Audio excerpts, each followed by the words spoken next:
Olá, seja muito bem-vindo ao Entrevista Especial. Eu sou Tabata Pote. Juntos nós vamos entender melhor os assuntos com a ajuda de um especialista. Pessoas com mais de 60 anos ou mais que vivem em instituição de longa permanência para idosos, que é mais conhecida como casa de repouso, têm direitos assegurados por lei no que se refere à saúde, proteção e acolhimento.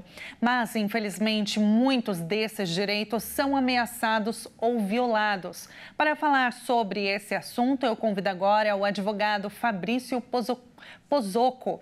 Olá, doutor, seja muito bem-vindo. É um prazer falar contigo. Oi, Tabata, eu quem agradeço essa oportunidade da gente estar conversando de um assunto tão importante.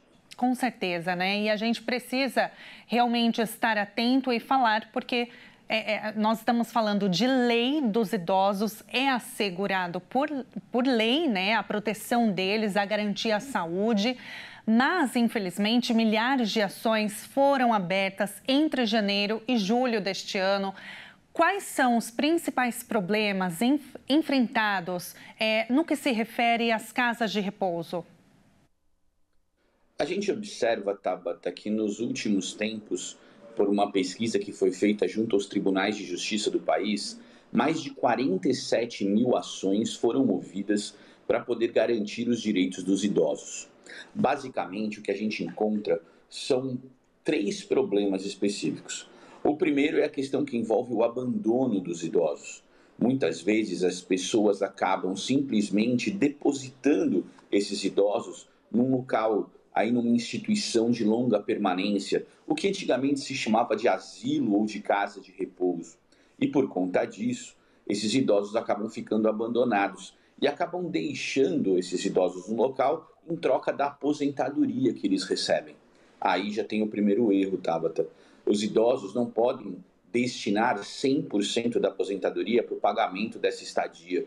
Somente 70% pode ser feito isso. Os outros 30% precisa ficar com o idoso para que ele possa ter um mínimo de dignidade para estar fazendo aquilo que ele quer, poder comprar alguma coisa, poder fazer alguma coisa com esses valores. O segundo problema é que esse abandono, Tabata, gera, na verdade, um problema tanto criminal quanto um problema civil. O problema criminal do abandono, existem penas que variam de 6 meses até 3 anos de prisão. Juntamente com esse abandono, acaba acontecendo das pessoas se utilizarem de tudo aquilo que o idoso construiu durante a sua vida. Então eu deposito, na verdade, o idoso numa casa como essa e acabo usando o apartamento do idoso, acabo usando o carro do idoso, acabo vivendo naquela vida que eu deveria estar auxiliando o idoso junto com essa situação, porém eu acabo egoisticamente fazendo isso sozinho. Nesse caso, nós também temos esse segundo problema. E além da questão criminal, nós temos também o problema civil, que gera uma indenização por danos morais. E o terceiro ponto, Tabata, que infelizmente acaba também acontecendo, é que muitas dessas casas, elas na verdade não têm a situação correta. Elas não têm a estrutura para poder atender os idosos. Muitas vezes essas casas acabam, infelizmente, sendo utilizadas de uma maneira simplesmente como a gente está falando, de depósito desses idosos. Então não tem a infraestrutura correta, não tem o atendimento correto e, infelizmente, isso acaba gerando um problema em que tanto o Ministério Público quanto a prefeitura do lugar, o poder público, ou até mesmo, muitas vezes, caso de polícia, para poder intervir nesse lugar e poder garantir o mínimo de dignidade para o idoso. Essas instituições, elas devem ter profissionais de saúde? Sim, Tabata. É importante a gente entender que o idoso ele precisa de todo um cuidado. Então a gente tem lá muitas vezes um idoso que precisa de medicamentos. E esses medicamentos precisam ser dados em determinados horários. A gente tem os idosos que precisam de trocas de fralda, por exemplo, e essas trocas de fralda precisam ser realizadas. Muitos deles necessitam de consultas médicas, e essas consultas médicas, esse serviço também deve ser fornecido tanto pelo poder público quanto pelas clínicas particulares.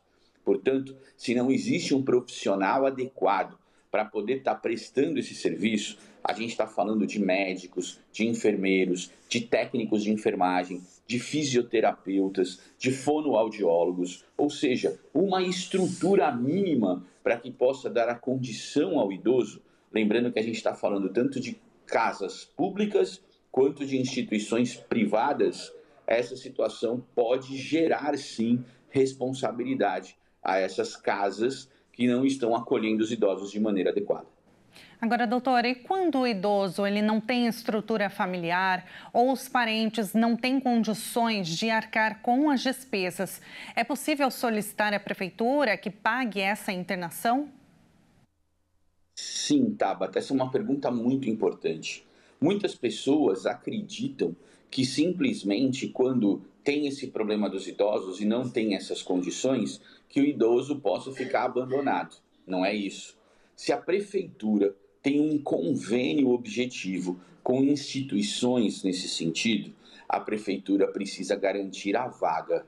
Se infelizmente isso estiver lotado, porque a gente tem mais idosos do que a procura, a disponibilidade das vagas específicas, a prefeitura, o poder público, vai ter que acabar arrumando uma vaga numa instituição particular e vai ter que acabar pagando por isso. Com certeza, você falou muito bem aqui, trouxe a recomendação que eu até mesmo ia te pedir para fazer isso, porque muitas pessoas não sabem, né, como proceder diante disso.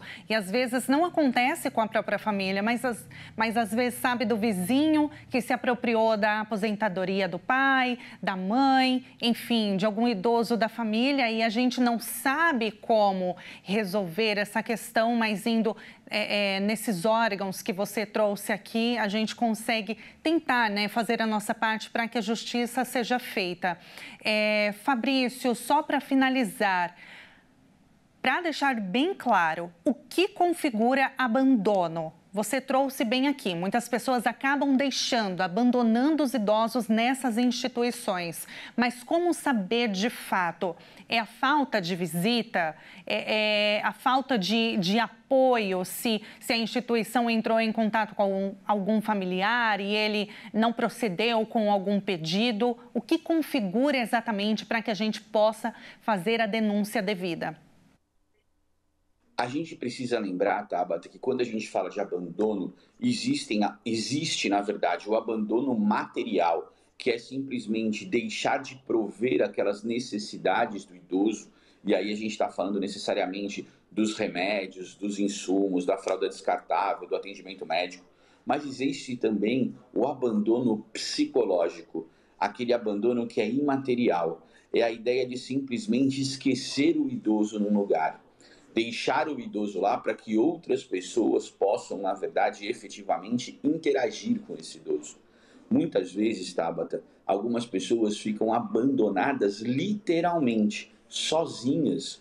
As pessoas ali daquele lugar que foram contratadas para poder fazer esse cuidado, muitas vezes não conseguem suprir essas necessidades. A ideia de uma conversa, a ideia, na verdade, de um carinho, a ideia de uma aproximação.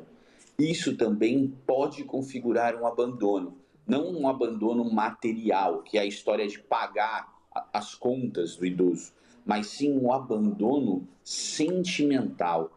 Esse abandono, na verdade, que pode gerar o que a gente chama de uma indenização, exatamente por conta desse abandono, das pessoas simplesmente se esquecerem que os idosos existem e que merecem um tratamento digno. Muito obrigada pela entrevista, pelas informações que você trouxe aqui. Para quem está em casa, ficar muito claro das leis, das garantias que todo idoso tem aqui no Brasil.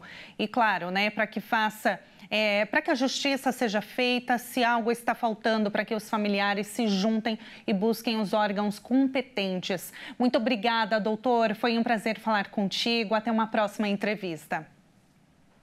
Eu quem agradeço a oportunidade. Um abraço a você e a todos os nossos telespectadores e internautas. Um abraço. E eu fico por aqui, mas você pode rever esse programa no nosso canal do YouTube, Jornalismo Hit TV. Muito obrigada pela companhia e até a próxima. Tchau, tchau.